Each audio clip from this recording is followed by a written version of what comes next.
Hello students. इस video में solve करेंगे छत्तीसगढ़ बोर्ड 2025 के सेट सी के प्रश्नों को। इसके पहले के वीडियो में हम लोग सेट ए और सेट बी का हल देख चुके हैं। इस वीडियो में हम लोग सेट सी के अति लघुत्तरीय प्रश्न क्रमांक 1 को देखेंगे। यहाँ पर ये प्रश्न क्रमांक 1 प्रत्येक 1 नंबर का है, 3 भागों में बंटा है। पहला भाग वस्तुनिष्ठ प्रश्न का है, दूसरा रिक्त स्थानिक पूर्ति और तीसरा सत्य असत्य टैग का। आइए इसको सॉल्व करते हैं।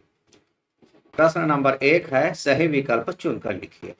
पहला प्रश्न है, बहुपद x square plus 4x plus 4 के शून्यकों का गुणनफल होगा। 4 ऑप्शन दिए हैं। ऑप्शन ए 2 है, option B 4, option C -4, option D -2। तो शून्यकों के गुणनफल के लिए हम लोग को मालूम है, शून्यकों का गुणनफल अल्फा बीटा बराबर होता है c/a। अब यहाँ पर c अंतिम पद अचर पद, c का मान यहाँ पर 4 है, c के जगह 4 रखेंगे। उसके बाद बटे a क्या है, एक्स स्क्वायर का गुणांक है। यहाँ एक्स स्क्वायर के सामने कुछ नहीं है, मतलब 1 है, तो a का मान 1, इसको रख दिए।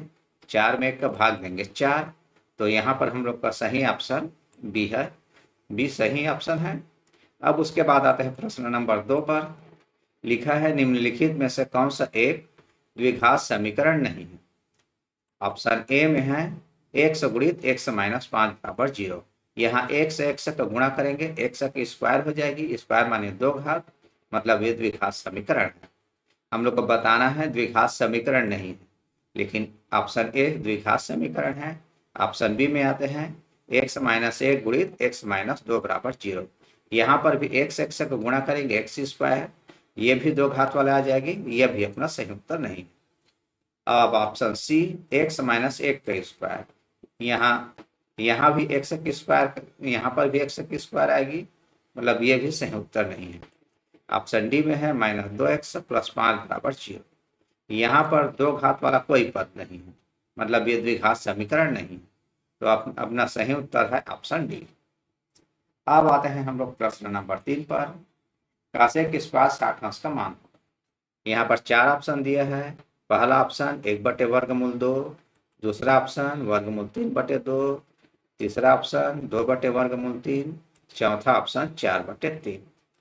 अब त्रिकोणमितीय सारणी देखने पर हम लोग को मालूम चलता है कासेक 60 अंश का मान होता है 2/वर्गमूल 3। हम लोग को कासेक स्क्वायर 60 अंश का मान ज्ञात करना है, तो दोनों पक्षों के स्क्वायर करेंगे तो हम लोग को मिल जाएगी 2/3 होल स्क्वायर। 2 का वर्ग 4 और वर्गमूल 3 का वर्ग 3, तो हम लोग को मिल जाएगी 4/3। यहाँ पर हम लोग का सही ऑप्शन है डी। अब आते हैं प्रश्न नंबर 4 पर। बिंदु -1 -4 किस चतुर्थांश में? ऑप्शन ए में है प्रथम चतुर्थांश, ऑप्शन बी है द्वितीय चतुर्थांश, ऑप्शन सी तृतीय चतुर्थांश, ऑप्शन डी चतुर्थ चतुर्थांश। तो इसको हम लोग ग्राफ पेपर पर पहले समझ लेते हैं। देखिए, हम लोग ग्राफ पेपर पर एक्स अक्ष वाई अक्ष करते हैं, तो पूरे ग्राफ को 4 भाग में बांटती है। ये पहला भाग, दूसरा भाग, तीसरा भाग, चौथा भाग।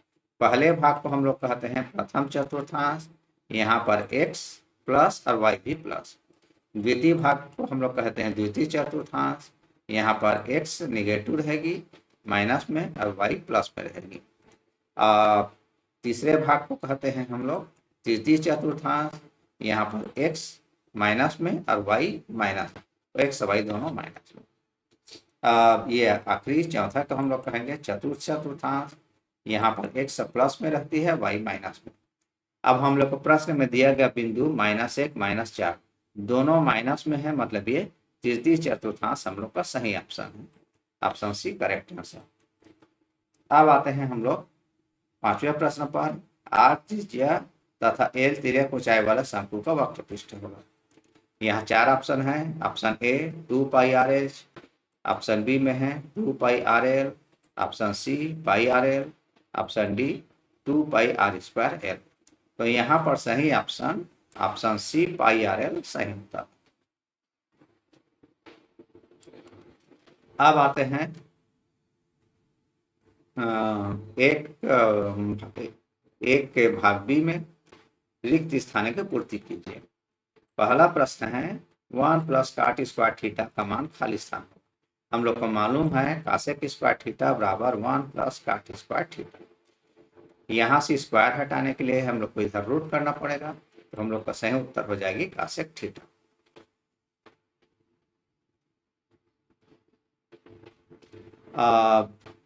दूसरे प्रश्न पर आते हैं, यदि किसी रैखिक समीकरण निकाय का कोई भी हल नहीं है तब रेखाएं खाली स्थान। हम लोग ग्राफ की सहायता से समीकरण को हल करते हैं, तो हम लोग को 3 स्थिति प्राप्त होती है। पहली स्थिति ये है जब एक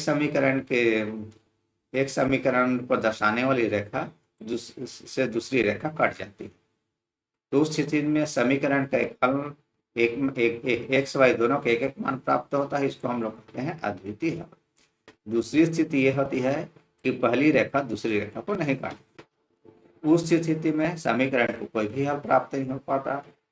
तीसरी स्थिति है एक रेखा के ऊपर ही दूसरी रेखा बने, तो इस स्थिति में समीकरण के अनेक हल होते हैं। अब हम लोग को प्रश्न में पूछा है समीकरण निकाय का कोई भी हल नहीं हो जब दोनों रेखाएं एक दूसरे को नहीं काटती या इसको समानता रखती है, तो यहाँ पर खाली स्थान में आएगा समानता। अब प्रश्न नंबर 3, चक्रीय चतुर्भुज का एक कोण 60 अंश है तो उसका सम्मुख कोण खाली स्थान। हम लोग को मालूम है चक्रीय चतुर्भुज के आमने सामने का कोण 60 अंश होता है, सॉरी आमने सामने का कोण 180 अंश होता है। यहाँ पर एक कोण 60 का दे दिया है, दोनों मिलाकर 180 होना चाहिए, तो उसका सम्मुख कोण हो जाएगा 120 अंश। अब प्रश्न नंबर 3, वृत्त की सबसे बड़ी जीवा को खाली स्थान कहते हैं। वृत्त की सबसे बड़ी जीवा उसके केंद्र से जाने वाली जीवा ही सबसे बड़ी जीवा होती है, इसी को हम लोग इसका व्यास कहते हैं। सही उत्तर हो जाएगी व्यास। अब आते हैं 5वें नंबर के प्रश्न पर, वित्तीय वर्ष की समाप्ति खाली स्थान को होती है। तो किसी भी शासकीय लेन देन के लिए वित्तीय वर्ष कहा जाता है 1 अप्रैल से 31 मार्च के बीच के समय को वित्तीय वर्ष कहा जाता है। तो यहाँ 1 अप्रैल से चालू हो रही है, 31 मार्च को खत्म हो रही है, तो वित्तीय वर्ष की समाप्ति 31 मार्च को।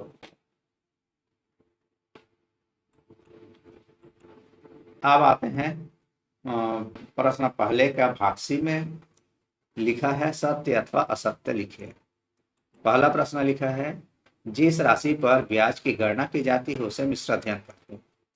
तो हम लोग साधारण ब्याज को हल करते समय 2 सूत्र का प्रयोग करते हैं। पहला मिश्राधान बराबर मूलधन प्लस ब्याज, और दूसरा है ब्याज बराबर मूलधन गुणित दर गुणित समय बटे सब।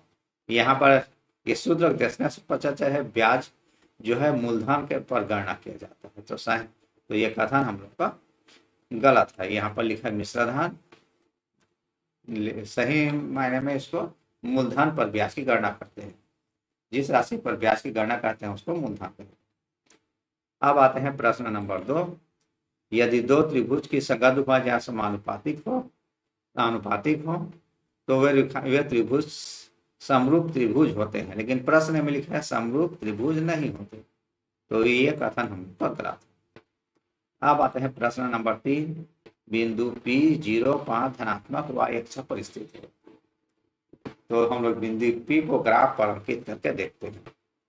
हम लोग ये बिंदु P में क्या है, x 0 है और y 5 है, y 5 इधर ऊपर की ओर आएगी। ये क्या है, ये y अक्ष पर स्थित होगी, तो ये हम लोग का कथन सही है।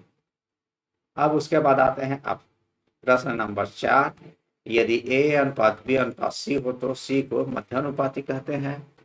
यहाँ पर देखिए c जो है तीसरे नंबर पर है, इस कारण इसको तृतीयानुपाती कहते हैं। मध्यानुपाती b है यहाँ पर, तो ये कथन हम लोग का गलत है। अब आते हैं प्रश्न नंबर 5, 2 विषम संख्याओं को योग सदैव सम संख्या होती है। हाँ, ये कथन सही है। 2 विषम संख्या रहे या सम संख्या रहे, हम लोग को जोड़ेंगे सदैव सम संख्या होती है। विषम संख्या कब आएगी, जब एक सम और एक विषम संख्या, उसको जोड़ेंगे तो विषम होगी। तो यहाँ पर ऑप्शन 5 जो है, ये प्रश्न 5 सही कथन है। इस वीडियो में इतना ही। Thank you.